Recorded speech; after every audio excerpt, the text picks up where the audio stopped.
Hello, good to see you again.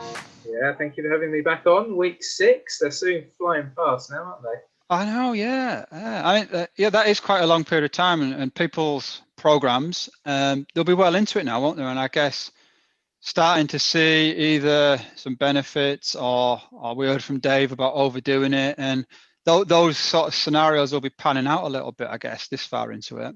Yeah, so riders that have been traditionally overdoing it in the past might be starting to feel a bit fresher now, a bit more able to hit the numbers. The soreness in the legs might be starting to subside a little bit. So yeah, and also those who haven't done very much in the past will be feeling those training adaptations kick in. The adaptations sort of take about 4 weeks before they fully kick in, so they'll be starting to feel stronger now. Right. Okay. And are you getting, I know you get all the training peaks, and from the guys you're coaching, are you starting to feel that in feedback that they're heading in a positive direction? Yeah, we've been working at the very bottom of the fitness pyramid, as I like to call it, making the base of it as strong as possible. And so it's been relatively fatigue free, although some of the off the bike strength sessions have been causing people a bit of muscle soreness, a bit of DOMS, which is entirely typical. So once they've got a few of those sessions under their belt, then things settle down. But yeah, positive feedback and starting to get some feedback on the strength starting to come through now, so that's good. Awesome. And the Group 2 riders then, so the self-coached, are you spotting any trends in that? Yeah, the Group 2 riders. So one of the interesting things I've seen come through is I get a notification if someone sets a new threshold power. And I always like to go back into Training Peaks just to see whether they've done anything with that. And yeah, it's interesting to note that I see those threshold notifications come through, but they're not updating their training zones in Training Peaks. So it would be advantageous for people to do that. So don't just ignore new threshold powers. Continually update your training zones, and therefore the sessions that you're doing will be in the correct training zones. So yeah, good point. Yeah. Okay. Although we don't want to coach the Group 2s too much, that's all otherwise top secret stuff. they become Group 1 effectively. Yeah, cool. And and purely my interest, and for people watching / listening, we don't talk about this off air and script it or anything. Can you differentiate? So somebody you're training, the average number of hours in Group 1 this week will be, and in Group 2, are you able to start to see trends like that? Is it more or less or similar? Yeah, I haven't fully delved into the amount of training hours that people are doing at the moment. I know the guys that we're actively coaching are doing around 6 to 9 hours a week, depending on their schedules. And over the Christmas and New Year period, where people have a bit of time off work, that might increase. There's clubs tend to put on some festive socials, don't they? Boxing Day rides or some festive racing, but I don't know what that involves this year really. But the volume naturally drifts up, especially if people are doing the Rafa Festive 500, for example. Yeah, I've seen quite a few online challenges pop up. We're doing ours as well, which encouraging people to get more miles in, contrary to what I often say as well. So yeah, we've been banging on the last couple of weeks about doing too much, haven't we? I know, yeah, and then we set virtual velo at 2,000, 3,000 and 4,000, and I think in hindsight it's too high. I don't think I'd be getting rid of any gold medals. So maybe next year we'll start from 1,000. There'll be 1 or 2 dedicated riders certainly targeting the gold medals. That's for sure. I know Terry Lees, who we spoke to in the first interview, certainly Terry's after a gold, and he's not doing a great deal at the minute either, is he? Because his challenge is all about 1st of Jan to 1st of Jan, so that's obviously ambitious for January and February. Yeah, well, the rider that we've got coming up, Bridget, now is if she had been on the bike doing the amount of volume that she's been doing over the last few months, she would have easily got the gold medal award. That's for sure. Yeah, some big numbers in the summer, wasn't there, for Bridget? I think. Yeah. So well, Bridget will let us in on what her training history has been, but she's an ultra runner. And some of the weeks that I've seen her put in over the summer have been mad busy.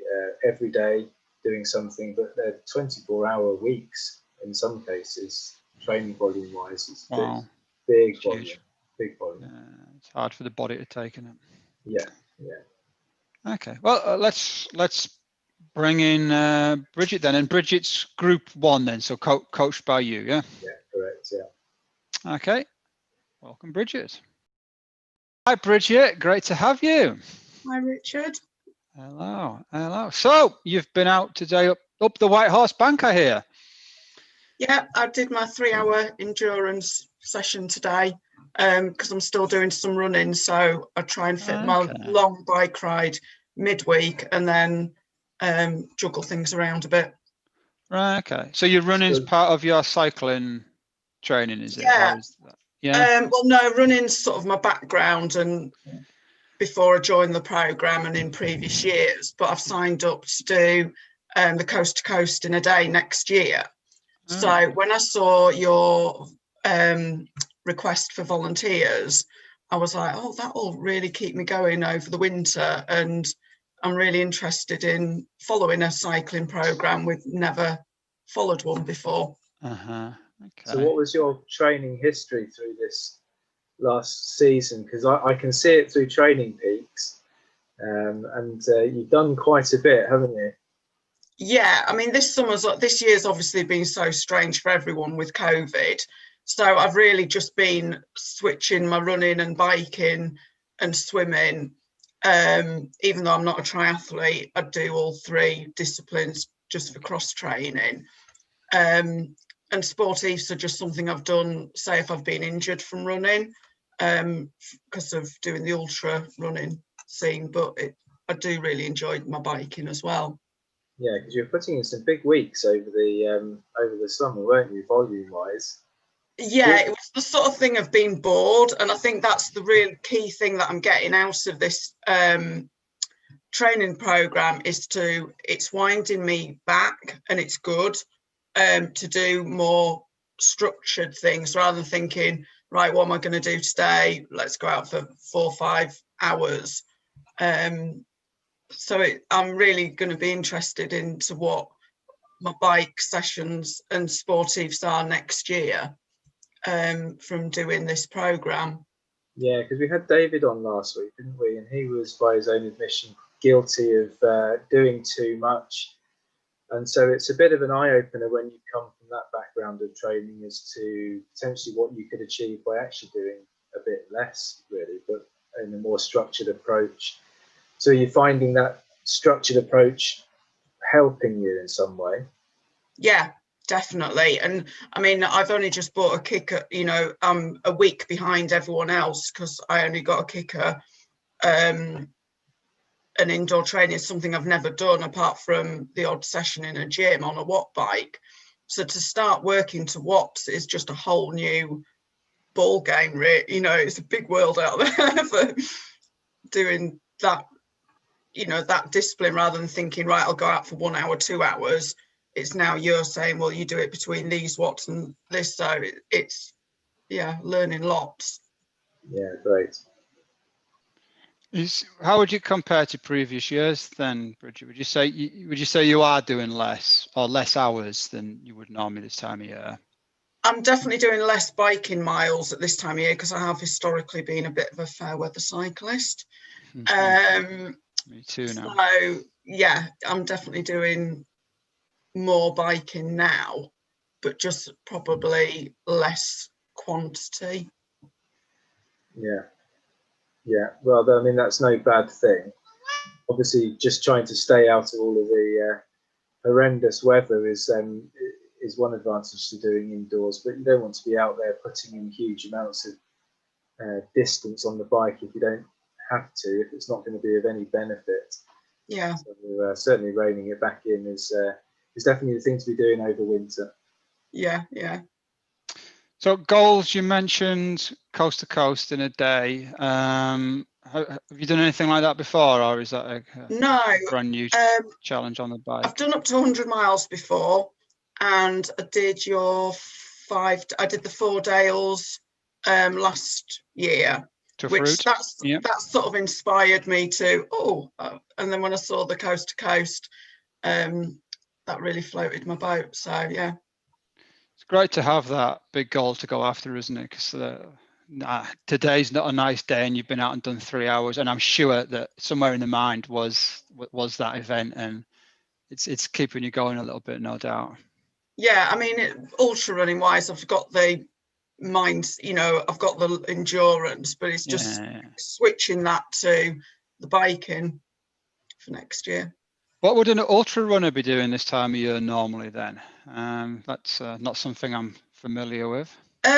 Same principle, long. It depends probably what time, because the events are all year round. So it just really depends what you're training for, and the distances really. Did you find that injury was a bit of an issue? Yeah, my biomechanics aren't great for running, so I am injury prone. So that's why I've done sportives, during the summer in time periods when I have been injured, so at least I can still do some form of exercise. Yeah, and the cycling's fairly easy on the body, isn't it, compared to the type of running that you've been doing? So that will help you keep mobile, definitely. Yeah. What you got planned for the next month then, Christmas, and how you're tackling the festive period? Well, I'm praying and hoping that a race on New Year's Day, running race, is going to be on. I don't know. It's meant to be starting at Whitby, so it depends on the tiers. Right. So yeah, I'm really hoping my New Year's Day race is on. Nothing better than running up and down muddy cliff paths. That sounds like teetotal. Yeah, well, yeah, it's good to have those things, isn't it? I was saying in our podcast last week, I always used to go out training on Boxing Day, and that was kind of like I will start the year on Boxing Day, and regardless, I'd go out and do a good 4 hours on the bike. So it's great to have that sort of start the year on the right foot, I think, isn't it? Yeah, burning off some of those Christmas calories as well. Oh, brilliant. Bridget, been dead interesting. Thank you so much for spending the time with us. I hope the next little bit of time goes well, and keep in touch. We'll get you back, check in with you maybe in the new year, and let's hope that 1st of January race goes ahead. That's great. And hopefully I'll see some of the fellow events leading up to my training, leading up to the coast to coast as well. Awesome. Right. Thanks very much. Bridget. Bye for now. Cheers, bye. Insightful to hear from Bridget, and in Group 1, of course. I think that's our first Group 1 interview, isn't it? I know Jason was maybe in Group 1. Yeah, Group 1 female interview. Group 1 female, very important point. Yeah. And so Bridget's somebody, she's got a specific goal in mind, but it's not something brand new to her. So I guess the training approach is quite specific to where Bridget is and what she wants to do. No, so Bridget's already got a really well-established aerobic engine, and what we're trying to do now is build FTP, so that makes her Zone 2, her riding Zone 2, higher, so that when she comes to do a coast-to-coast challenge, she can ride at a higher sustained power, but continuing to ride in Zone 2, which she should be able to sustain for many hours, having already built that aerobic engine. Okay, that's interesting. So I guess, sportive riding a lot of it is Zone 2 work, and other than when we're climbing, that's probably the similar kind of thing that a lot of people are chasing. Well, in my experience, sportive riding is all about the first 20 minutes being in Zone 5. yeah. And then just clinging on for dear life for the next 4.5 hours. But it should predominantly be taken really easy, shouldn't it? You should start off at a nice, easy Zone 2 pace, and a pace that you would expect to be able to maintain for 4, 5, 6 hours. Yeah, I always give the guys those tips. Don't go too hard at the start. And everybody who comes back with a horrible story. Oh, I was trying to hold the wheel up a climb, and then the guy was going so fast, and all of a sudden I was all over the road, and then from that point on, it was a terrible story. And yeah, especially in the super long ones, it seems to be the case. We get it a lot. Yeah, or a Cheshire Cat where you loaded the Malcop right at the start. yeah. We like to do that. Yeah. It's a cold morning. You gotta warm up. Yeah, absolutely. So great to hear from Bridget. I mean, this continues to be insightful for me. I'm learning stuff that I think will influence us in planning events in the future. And also, we've worked with sportive riders, and we aim to be friendly and chat with them. But I think we're extracting information that actually people don't know to be able to give you. So this is proving to be super interesting for me, and we're still, we're at the beginning still, aren't we? The results are what are going to really be exciting. Yeah, absolutely. I mean, I can't wait until we get to the end of the process and we can analyze exactly how people have come on. But one thing I'm finding really interesting is just seeing the variety of riders and the different backgrounds and the different ultimate goals and the way they've approached training in the past. It's all quite fascinating. So yeah, it is, isn't it? It's brilliant. Keep it up. Cool. Okay, Mark, thank you very much. Good to see you again, and catch up next week. Bye, everyone.